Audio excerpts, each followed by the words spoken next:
ملک میں ناانصافی ہو، جس ملک میں ظلم، جور اور جبر روا رکھا جاتا ہو، وہ ملک کبھی بھی آگے نہیں بڑھ سکتا.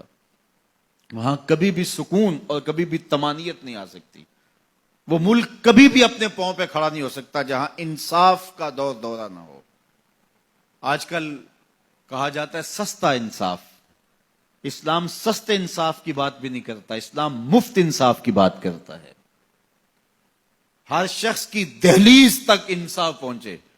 اور اسلام نے انصاف کے تقاضوں کو اس انداز سے پورا کیا کہ میرے اور آپ کے آقا و مولا کے دور ہمایوں میں بنو اسود کی ایک خاتون چوری کر لیتی ہے اور اس کے ہاتھ کٹنے کا حکم ہوتا ہے، تو حضرت اسامہ بن زید رضی اللہ تعالی عنہ کے ذریعے سے حضور سے سفارش کی جاتی ہے کہ یہ قبیلہ نیا نیا اسلام لایا ہے، ان کی خاتون کا ہاتھ کٹ گیا تو کہیں یہ اسلام سے ہٹ نہ جائیں، تو کوئی نرمی برت لی جائے. تو حضور بلال حبشی کو ممبر بچھانے کا کہتے ہیں. لوگ جمع ہو جاتے ہیں تو آقا کریم ممبر پہ جلوہ افراز ہوتے ہیں اور فرماتے ہیں تم سے پچھلی امتیں اس لیے ہلاک ہوئیں کہ امیر اور غریب کے لیے الگ الگ انصاف کے تقاضے تھے ان کے ہاں. فرمایا میری شریعت میں ایسا نہیں ہوگا. اور پھر ایک تاریخی جملہ میرے حضور نے ارشاد فرمایا کہ اگر میری بیٹی بھی چوری کرتی میں محمد اس کا بھی ہاتھ کاٹتا.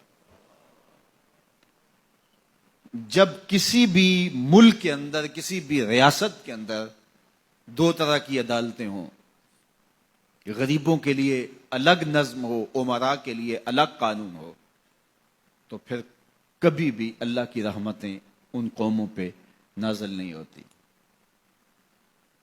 آج تو جیل کے اندر بھی الگ الگ خانے موجود ہیں، تھانوں کے اندر بھی غریب مار دیا جاتا ہے، اس کی کھال ادھیڑ دی جاتی ہے، وہ اونچا سانس نہیں لے سکتا، اور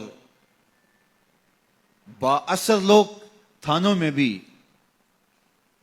دامادوں کی طرح رہتے ہیں اور وہاں بھی انہیں مہمانوں کی طرح رکھا جاتا ہے. اور عدالتوں میں جو ہوتا ہے وہ کسی زمانے میں کہتے تھے کہ وکیل کر لو، اب کہتے ہیں جج کر لو. انصاف کا جس طرح دن دہاڑے خون ہوتا ہے، اور عدالتوں اور کچہریوں کے اندر جو عدل و انصاف کا قتل عام ہوتا ہے، وہ کس سے مخفی ہے؟ اپنی آنکھوں پہ پٹی باندھ کر کے اور خاموشی اختیار کرنے سے کوئی فرق نہیں پڑتا.